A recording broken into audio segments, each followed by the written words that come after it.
Fala, meus queridos do canal Consignado Inteligente, muito bom dia, muito boa tarde, muito boa noite. Seja bem-vindo aqui no canal que quer um Brasil limpo. Nós estamos aqui fazendo essa linha de frente contra esse Brasil nebuloso, um Brasil sinistro que aparece discutindo temas como liberação de droga, quando a gente na verdade precisa bombar a nossa economia. Se você não está entendendo nada, tá aí turbulento, zapeando em canais de televisão, vendo que alguns canais têm aí propaganda do governo federal, então não tem essa isenção de opinião para poder trazer informação com qualidade para você, chega mais comigo. Meu nome é Thiago Parigiani, eu sou jornalista. Não tem nenhuma propaganda do governo federal aqui no nosso canal e a gente pode falar abertamente o que a gente pensa e o que a gente enxerga desse Brasil aqui. Se você é um patriota e quer um Brasil mais limpo, chega com a gente. Tá aqui embaixo o botãozinho para você ficar inscrito aqui do nosso canal, é tudo de graça. Deixa o seu joinha, ativa o sininho das notificações para você estar sempre aqui nesse bate-papo que você está vendo aqui no chat aqui do lado. Você é livre para colocar aqui a sua opinião, a sua pergunta, seja você de esquerda, de direita ou de centro, ou simplesmente se você for um patriota que luta pelo Brasil, assim como eu me enquadro nessa categoria. Vamos lá, vamos repercutir dois vídeos muito importantes que surgiram essa semana e vamos entender o que aconteceu em relação à fraude eleitoral em 2022 e parece que vazou o vídeo de Alexandre de Moraes em Roma. Será que é verdade? Vamos ver aqui com os amigos da Jovem Pan Bauru o que foi apurado na prisão de Silvinei Vasquez. Quem é Silvinei Vasquez? Foi preso pela Polícia Federal. Fala, Pitoli, pra gente, o que aconteceu, meu querido? Ô João, conta essa história do Silvinei Vasquez, a perseguição que continua aos bolsonaristas. Conta aí, João. Olha, o ex-diretor-geral da Polícia Rodoviária Federal, Silvinei Vasquez, foi preso na manhã desta quarta-feira em uma investigação sobre o uso da máquina pública para interferir no resultado das eleições de 2022. Ele chefiava a PRF quando, ainda sob a presidência de Jair Bolsonaro, foram realizadas operações com bloqueios em estradas no dia do segundo turno de votação, em 30 de outubro. Segundo a Polícia Federal, as blitzes teriam sido planejadas desde o início de outubro de 2022 e direcionadas à região nordeste do país. A suspeita é de que a intenção era atrasar a chegada de ônibus com maioria de eleitores do atual presidente Luiz Inácio Lula da Silva às sessões eleitorais. Silvinei foi preso em Florianópolis, Santa Catarina, pela Operação Constituição Cidadã da Polícia Federal, que cumpre um total de 10 mandados de busca e apreensão e um mandado de prisão preventiva expedidos pelo STF, o Supremo Tribunal Federal, nos estados de Santa Catarina, Rio Grande do Sul, Distrito Federal e Rio Grande do Norte. A operação conta com o apoio da Corregedoria Geral da PRF, que determinou ainda que 47 policiais rodoviários federais sejam ouvidos. Em um depoimento à CPMI, a Comissão Parlamentar Mista de Inquérito, no Congresso, em junho, Silvinei negou a tentativa de reter os veículos com eleitores nas rodovias. Ele chegou, inclusive, a ser acusado de mentir durante o depoimento e parlamentares cogitaram pedir a sua prisão. Ontem, a comissão ouviu o depoimento do ex-ministro da Justiça e ex-secretário de Segurança do Distrito Federal, Anderson Torres, que também negou uma suposta tentativa do governo Bolsonaro de influenciar o resultado da eleição. Agora, Olavo, obrigado, João. Olavo, o Lula disse há pouco que derrotou o Bolsonaro, mas ainda tem bolsonaristas por aí. E precisa derrotar, enfim. Vem o Barroso, numa fala que estão tentando fazer a gente esquecer, e diz num evento da Uni, o evento político, que ajudou a derrotar, a vencer o bolsonarismo. Entretanto, eles estão perseguindo nitidamente, porque a sensação que eu tenho, Olavo, é que para estes, a eleição ainda não acabou. Você trouxe aqui, agora no início do jornal, reportagens de veículos que compõem o famigerado consórcio de imprensa, que repercutiram uma fala do ministro do Supremo Tribunal Federal, Alexandre de Moraes, que disse que as operações da Polícia Rodoviária Federal realizadas no dia 30 de outubro não atrapalharam o processo. Entretanto, agora, já estamos no mês de agosto, 10 meses depois da eleição, parece-me que estamos nesse terceiro turno, que é um terceiro turno eterno, Olavo. Eu me lembro bem dessa época, porque nós criticamos ainda Alexandre de Moraes naquela época, quando se referiu ao Silvinei, reclamando das atuações nas rodovias. Mas é o papel da Polícia Federal, é fiscalizar os ônibus, ver se é ônibus pago por partido político. Quem está transportando, porque a vedação, muito embora tenha havido uma permissão na época, uma vedação para esse tipo de transporte, a Polícia Federal fazendo o seu papel. Agora, se não fizesse, possivelmente a punição viria por não ter feito. Agora fez, a punição vem porque fez. Há outro ponto interessantíssimo. Veículos de imprensa diz que houve prejuízo na eleição. Pera, mas não houve prejuízo. Não houve. Alexandre de Moraes foi taxativo na época, ainda sobre um verniz de querendo passar todo o aspecto de uma eleição tranquila, que não foi. Todo esse sentido, disse, olha, não houve prejuízo, ninguém fala, com absoluto, ninguém foi impedido de votar, dei ordem para que as operações não fossem mais efetuadas, tudo isso aconteceu. Agora, a prisão hoje, porque ontem teve um depoimento, amigo ouvinte, não vamos perder de vista. Não vamos perder. Primeiro, bem lembrado, Olavo. Isso é importantíssimo, a fala que o Pittoli colocou, mas a análise temporal. Ontem foi dito claramente na CPI que havia um plano chamado PAI, Plano de Ação Integrada, que poderia ter sido efetuado e que, se fosse realizado, plano que existia, os atos de 8 de janeiro não aconteceriam.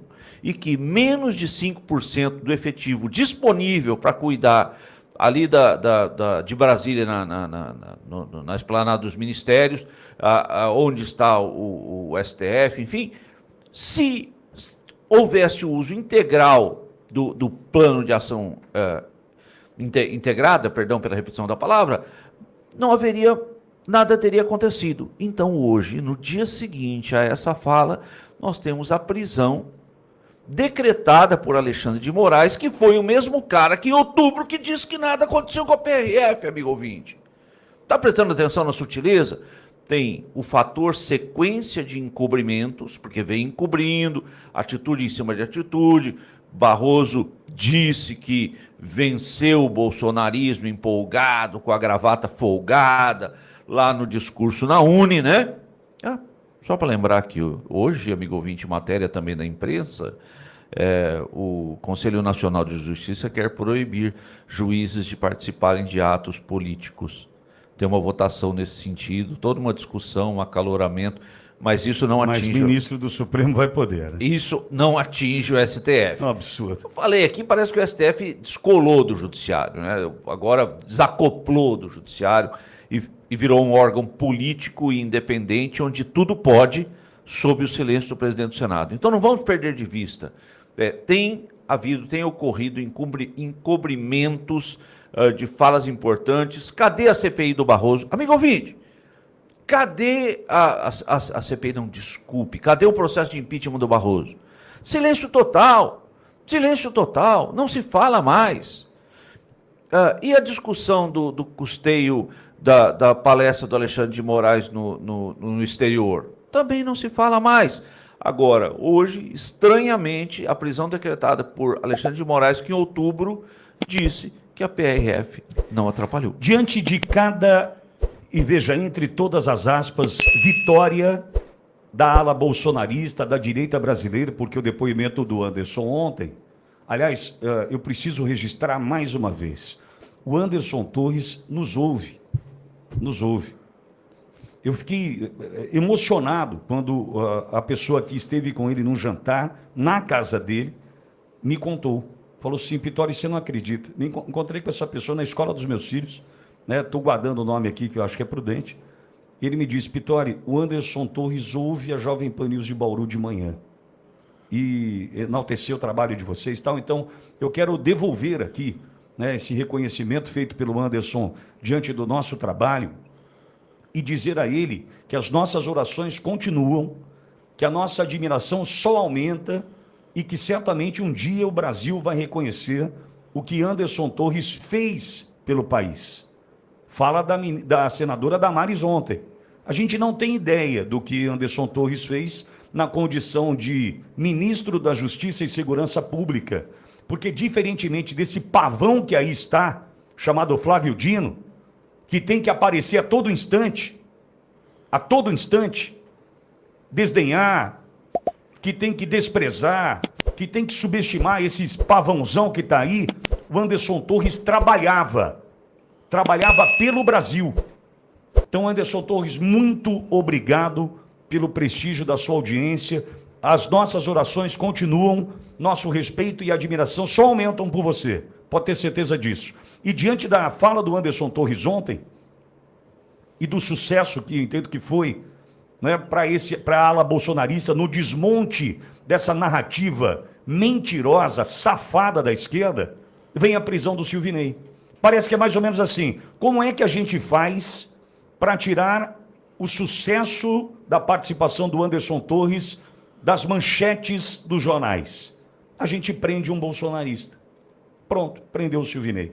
Com o currículo que tem, com o trabalho sério que tem, com todas as operações bem-sucedidas da Polícia Rodoviária Federal no enfrentamento ao narcotráfico. Nunca se apreendeu tanta droga no Brasil como na gestão do presidente Bolsonaro. Só que esse cara vai em cana. Por quê? Para tentar diminuir as manchetes dos jornais que compõem o consórcio, que muito provavelmente teriam que dizer: Anderson Torres, que tinha o direito de ficar calado, optou por falar. Optou por falar corajosamente, com a hombridade, com a honradez que lhe é peculiar. Ele decidiu falar, Olavo. Ele podia ter ficado quieto, Olavo. Ele falou tudo o que falou.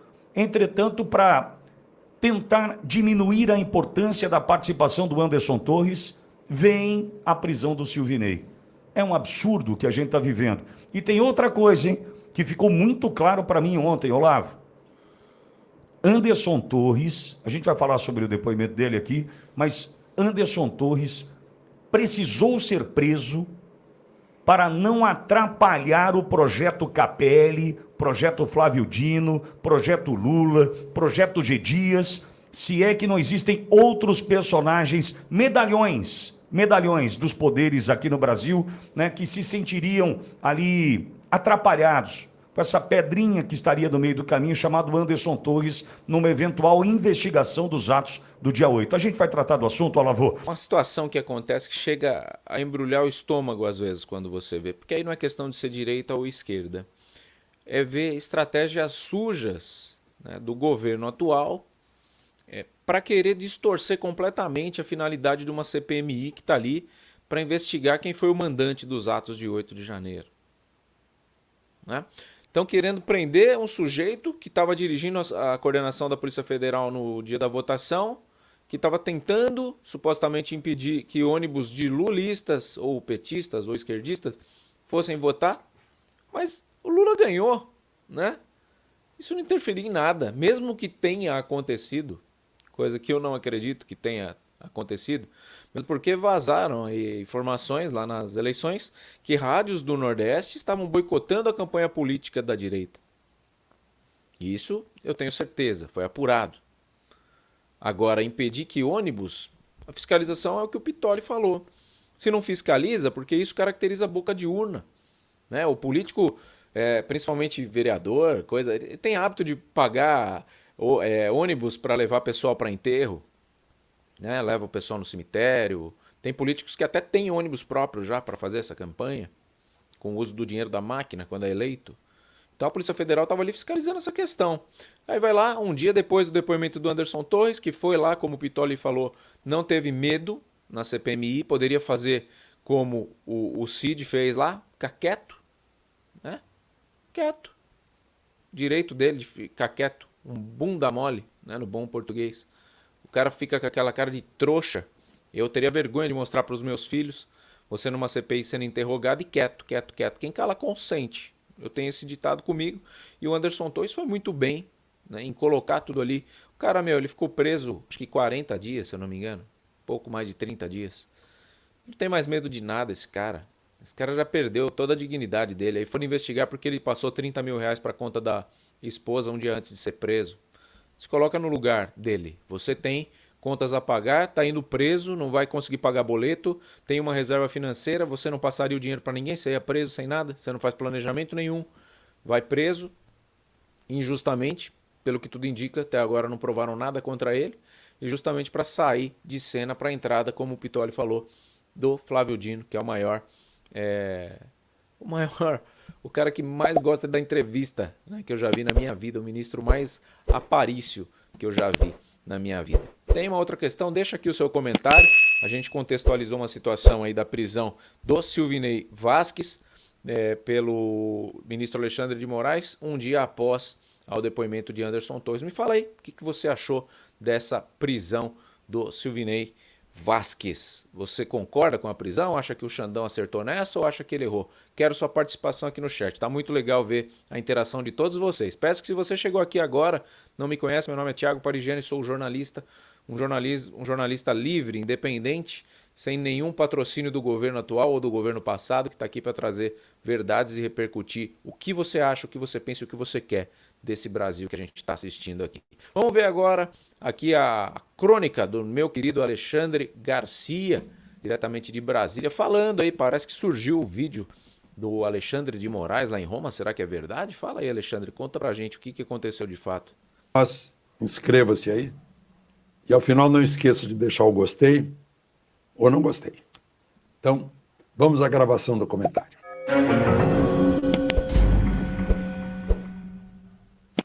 Bom dia.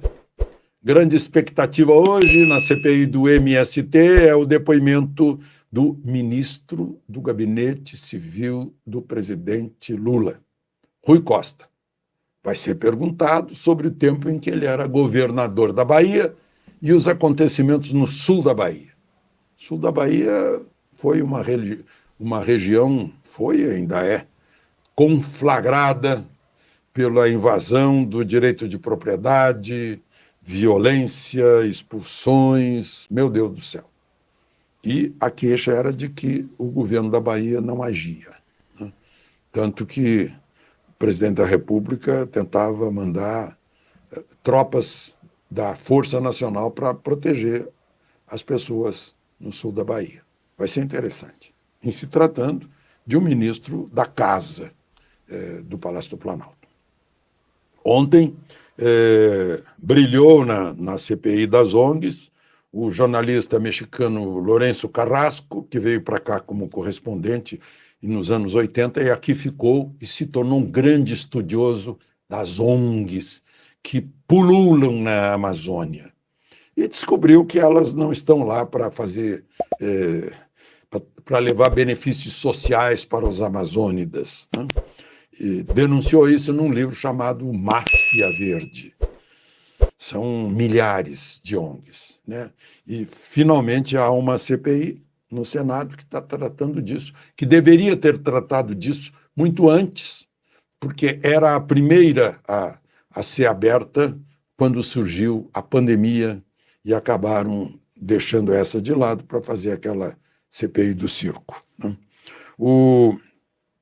E a grande expectativa foi lá com Anderson Torres, ex-ministro da Justiça de Bolsonaro, que durante os acontecimentos de 8 de janeiro era secretário de Segurança Pública do Distrito Federal. Ele foi autorizado a ficar calado pelo ministro Alexandre de Moraes. Claro que ele achou que não se incriminaria e botou a boca no mundo. Você vê que bate, né? Você vê que bate a informação. Eu cruzo sempre dois canais aqui, certo que dois canais têm um posicionamento um pouco mais da direita, eu concordo com vocês. Mas o Alexandre Garcia, ele tem uma autonomia jornalística independente, tá? Ele não está ligado à Globo hoje, muitos ainda associam ele à Rede Globo, ele saiu da Rede Globo, né? Hoje ele é um jornalista independente, ele é colunista de vários canais aí de rádio e tudo mais, e colunista da Gazeta do Povo, se eu não me engano, mas ele é independente. O que move o Alexandre Garcia a vir aqui para o YouTube falar isso aí que ele fala, não é mais um salário grande de uma emissora. Então ele é um jornalista que ele tem o meu respeito, né? Já tem o nome lá de trás, já teve o vínculo com a Rede Globo lá de trás, e hoje é um jornalista totalmente independente que conhece como poucos os bastidores de Brasília.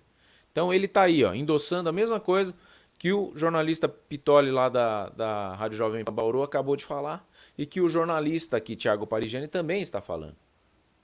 O Anderson Torres poderia ter ficado quieto, como um grande bundão, né? Como fez o Cid, o assessor direto do Bolsonaro. Não fez. Foi corajoso, tá? Segue o Alexandre Garcia, na sequência a gente comenta mais. Né? Mostrou que havia um protocolo de ação integrada que estava tão perfeito que ele achou que podia tirar férias, né?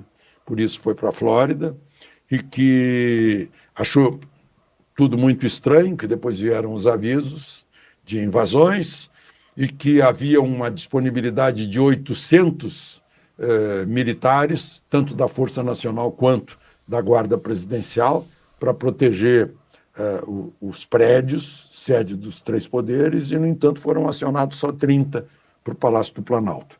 Também acho estranho essa dificuldade toda de fornecer as imagens do Ministério da Justiça. Ele diz, olha, tem imagens disponíveis lá, e, aliás, o ministro Alexandre de Moraes disse que pode entregar, e até agora nada, né?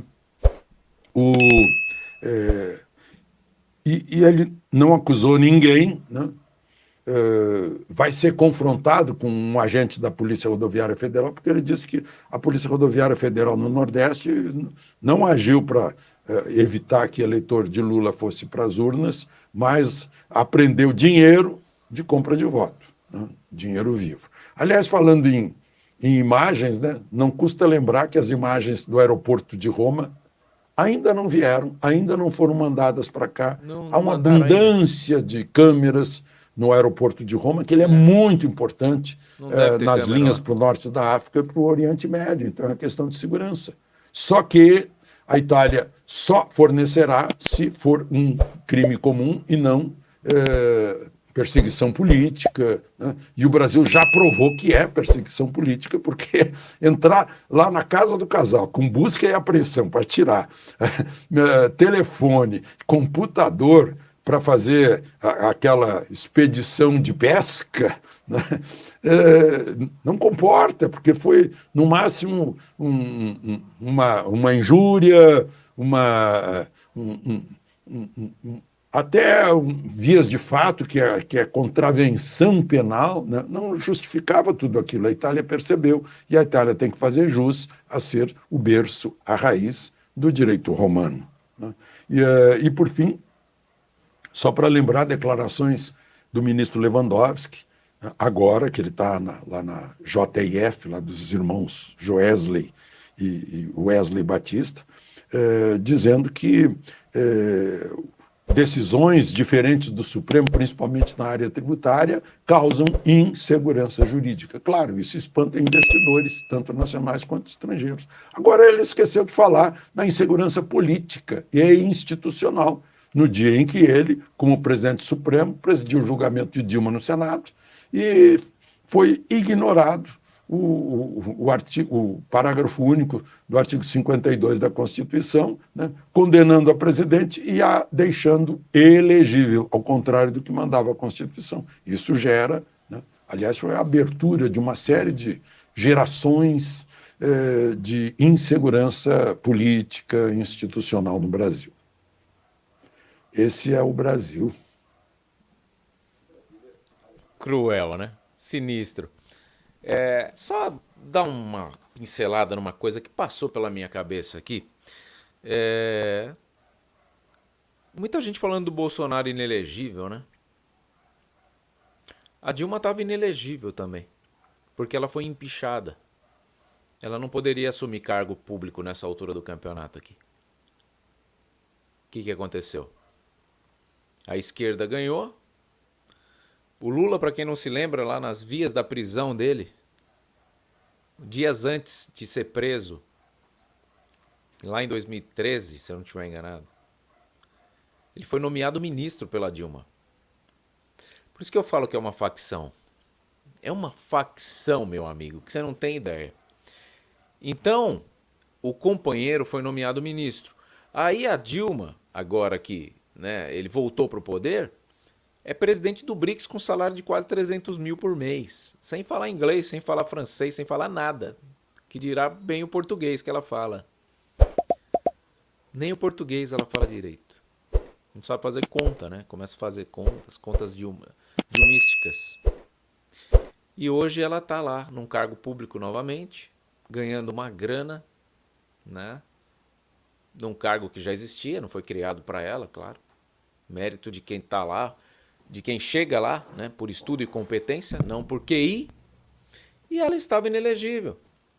Então não se desespere com a inelegibilidade do Bolsonaro por 8 anos. Mesmo porque se a direita ganhar novamente, pode ser que aconteça o que está acontecendo nesse país. O pessoal rasgando a Constituição em troca dos interesses pessoais de quem está ali. Saiu hoje, né, um balanço. Em 6 meses de governo Lula, 30 milhões de reais gastos em viagem. Você alguma vez aí com a sua família, meu amigo, gastou 30 milhões de reais em 6 meses? 7 milhões só em hospedagem. Eu acho que a gente está sendo feito de palhaço aqui mais uma vez. A gente já viu esse filme lá atrás, né? O Fernando Henrique era um presidente que viajava pra caramba também. Até o pessoal do Cacete Planeta zoava com ele, viajando Henrique Cardoso, né? Aterrissando Henrique Cardoso, né? Hospedando Henrique Cardoso. Mas ele trouxe resultados. Agora, que resultado o Lula trouxe na viagem para a Inglaterra? Qual parceria ele fez lá com o Príncipe Charles, que hoje é o Rei Charles? Né? O que ele fez lá no Vaticano? Ele foi lá abençoar o Papa ou ele foi lá pedir a bênção do Papa? Que eu sei que o Papa ficou bem pior depois que ele foi para lá. O Papa tá de cadeira de roda. O Papa tá velhinho, rapaz. Será que ele sugou a energia do Papa? Impressionante, viu? Gente, tá muito legal a interação de vocês aqui no chat, tá? Eu tô lendo tudo que vocês falam aqui. Eu quero que vocês continuem participando. Se inscrevam no canal mais uma vez, deixe o seu joinha, compartilhe essa live e esteja sempre com a gente aqui no canal Consignado Inteligente, tá? Que é um canal que luta por aposentados, pensionistas e principalmente por um Brasil melhor e mais limpo e mais transparente. Conte sempre aqui com seu amigo jornalista Thiago Parigiani. Se estamos aqui por você, esteja aí por nós. Se você chegou agora, fica tranquilo que vai começar tudo de novo.